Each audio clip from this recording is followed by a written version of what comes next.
Greetings, my dear friends, and welcome to another episode of Reading Epic Threads. I'm your host, Patrick Gunnels, joining you from Houston, Texas, this February 10th, 2024 at 12:17 p.m. Central Standard Time. I'm going to get right to it today. Don't forget to order your angel paste, especially the angel paste rose infused. You can get it at epicthreads.tv, and keep an eye on that space. We're coming out with some very exciting new products. Artisan soap literally just arrived. We're coming up with packaging for it. We're really excited about it, guys. Non-poison soap. Very exciting. So go to epicthreads.tv for all your angel paste, and check out the merch as well. Let's get started. We're going to do a work smart, not hard episode today. And let's begin with my good friend, Brian Cates.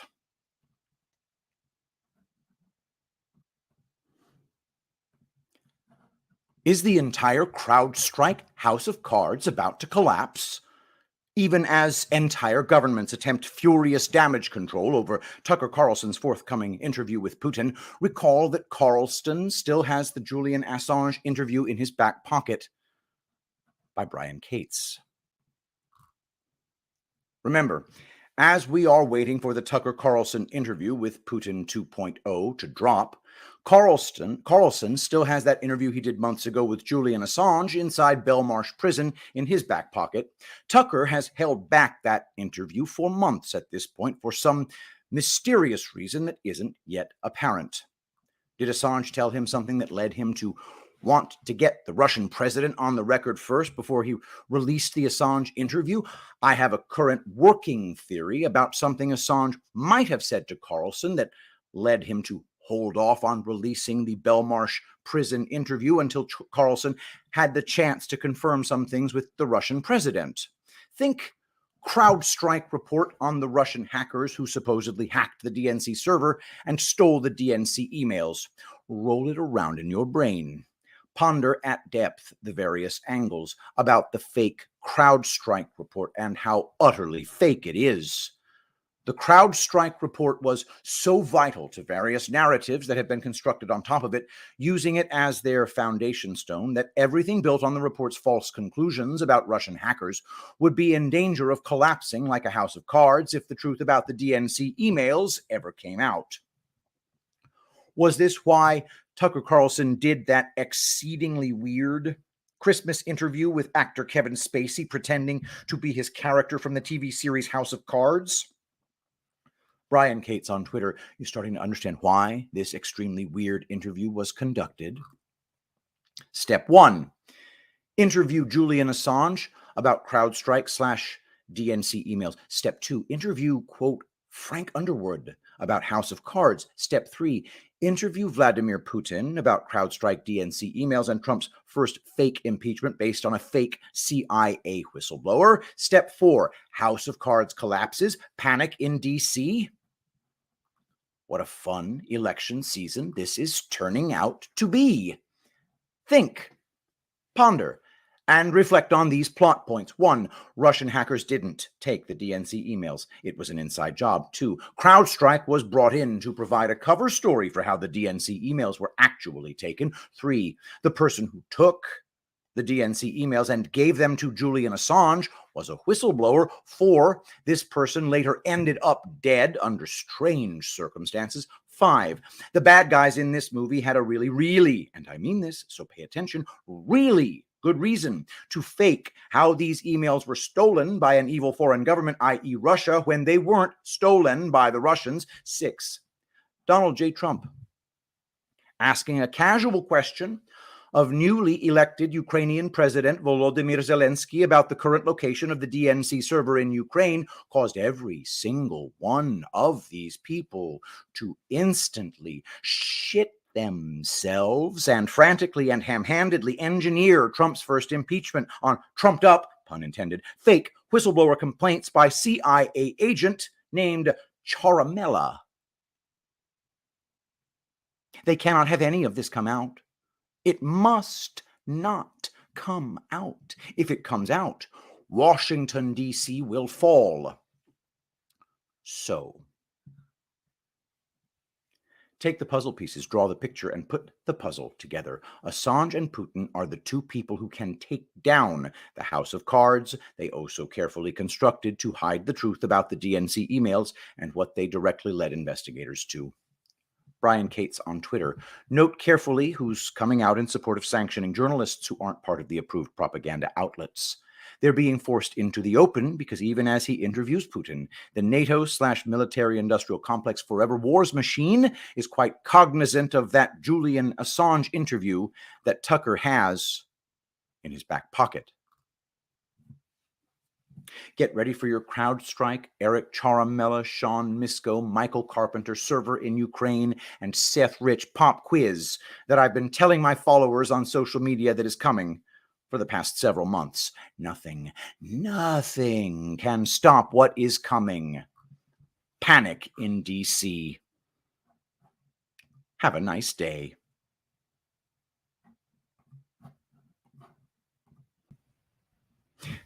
That's my friend Brian Cates. Definitely check him out at briancates.substack.com. One of the OG members of our community. One of my reasons for getting into this business in the first place is, no question, Brian Cates. Let's do the next one. This will be Seth Keshel. And then I'm going to call it a day because I've got a little girl's birthday party to help prepare for and my mother's birthday to go celebrate today. So all sorts of stuff is happening for me. Don't forget to go to epicthreads.tv, the home of Angel Paste. All right, here we go.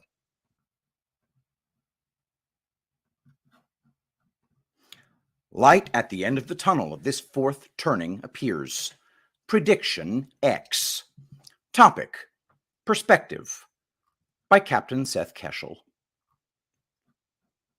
In the early days of this journal, I recommended 10 of my favorite books covering a variety of topics. 10 is far too short of a list, but to triage, I needed to keep that list concise.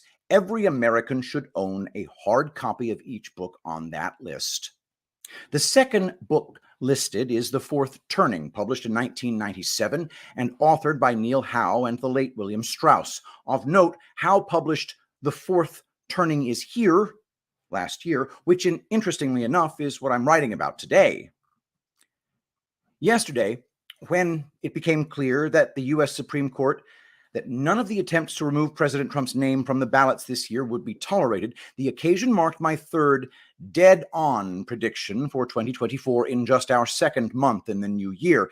If you read that article, you'll see my 10th and final prediction at the bottom. X. 2024. Light appears at the end of the tunnel. The world is simply too crazy, too tedious, and too tightly wound to continue at this pace indefinitely. I have continuously cited Rasmussen polling showing approximately 5 out of 8 American likely voters do not believe the 2020 election results were decided fairly, and even higher percentages of the same do not trust the administration of elections to provide believable outcomes, and elections represent only one facet of the institutional corruption plaguing not just the United States and not just the West, but the entire world, thanks to the advent of rapid worldwide communications abilities used by civilians and governments alike. Your battle must be renewed daily with long-term success in mind. What good will it do for us to enjoy President Trump for 4 more years and find ourselves up the creek in 2032 or 2036? My kids will barely be reaching adulthood at that point.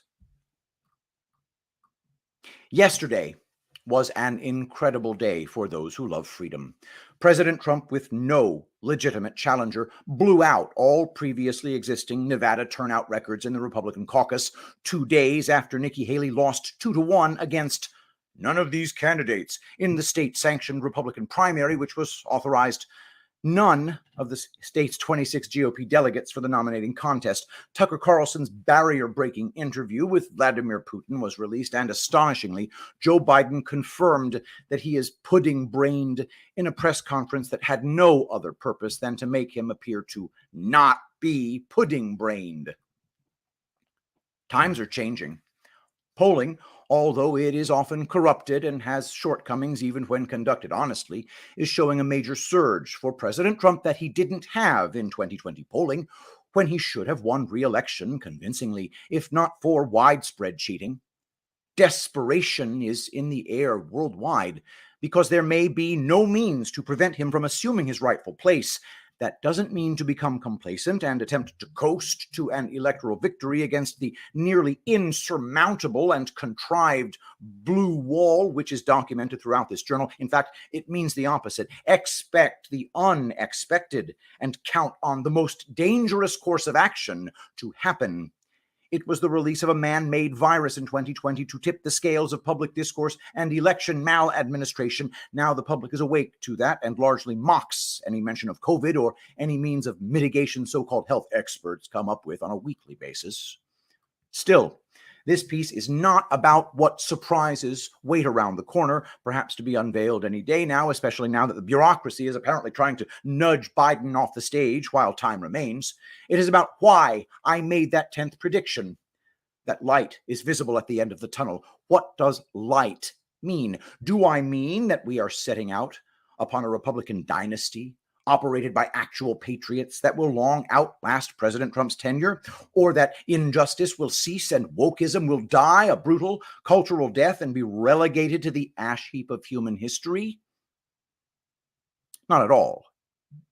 I am telling you that our fourth turning, which Howe believes began in 2007 as we had two unwinnable conflicts raging, markets collapsing, and culture in an uproar, is nearing its conclusion. What follows is a primer on the psychology of generational theory. For the long-form version, you will need to consume the original 1997 book. It is one of the few books that I will recommend you listen to, as the content can be tedious and dry, although fascinating. America has had three fourth turnings, or crisis periods, in her existence prior to the current one in which we now live. The authors make the case that in Anglo-American culture, the generational cycles can be confirmed all the way back to medieval times. Within each seculum, or span of a human life, roughly 80 years, there exist four primary generations fulfilling societal roles, a fifth on the way out, and a sixth on the way in. Our four main generations today are baby boomers, Generation Xers, millennials, and Generation Zers. Our previous fourth turnings culminated in the following decades, and with these accompanying significant events. 1780s, victory in the American Revolution. 1860s, Union victory in the Civil War. 1940s, American and Allied victory in World War II. At the conclusion of each crisis period, there is a first turning that begins, called the high period.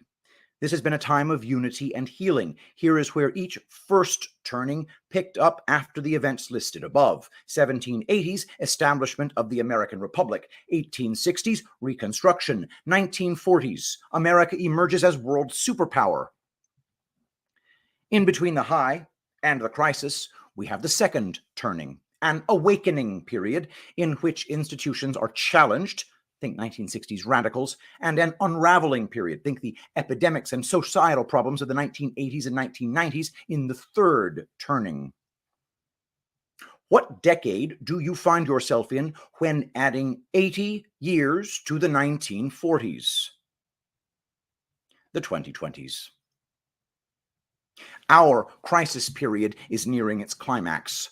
The authors of the fourth turning do not suggest that every crisis period must have a happy ending, but for centuries they have always dissipated and set out upon a new chapter, or first turning. I won't spoil the new book for you, but Howe suggests that we are at the cusp of this new beginning based on more than a half millennium of research into the secular and generational theory. What could it look like if those who love freedom wind up on the winning side of the climax? First, worldwide adoption of fiercely nationalistic policies. Second, collapse of corrupt financial institutions. Third, establishment of American sovereignty over our borders, trade arrangement, and immigration policies. Fourth, rejection of wars of choice and use of Western nations as a worldwide police force. Fifth, prosecution of corrupt power brokers without regard to elite status. And sixth, rejection of wokeism and postmodernism that has brought the West to the brink of destruction.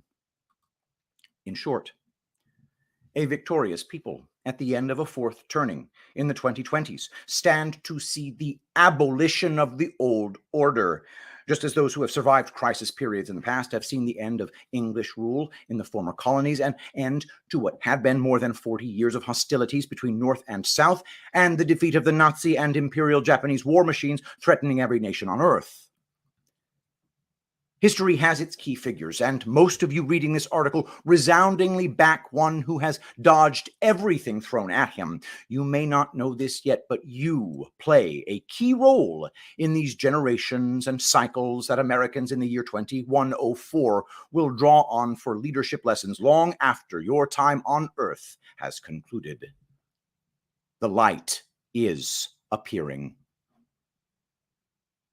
Hold on tight. All right, my friends, today is going to be the shortest reading epic threads of all time. I have got way too many things on my plate right now. I've got a giant crate of angel paste to take to the mailbox, to take to the post office, and I've got 2 birthday parties. So sorry for the shortness of this episode, but I hope you enjoyed Brian Cates and Seth Keshel. I will be getting back to my normal length, hopefully tomorrow. So thank you very much for watching. Don't forget, guys, epicthreads.tv, the home of rose-infused angel paste, and there's nothing smells this good in the whole world. The rose essential oil, it just changes your outlook on life, guys. If you don't have it already, don't forget to get it. Use promo code Shapiro to pry $1 from my grasping hands. And if you use, if you get more than $150 worth on epicthreads.tv, you get free shipping. Other merchandise will be showing up on epicthreads.tv. So, guys, don't forget epicthreads.tv. Keep an eye on it. We're going to have some really cool stuff there. Artisan soap coming very soon. All right, let us pray.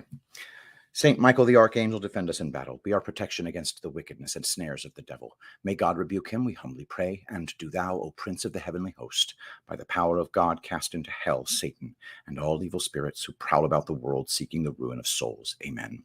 I love you all. Thank you so much for being here, and I'll see you tomorrow. I will be the greatest president that God ever created.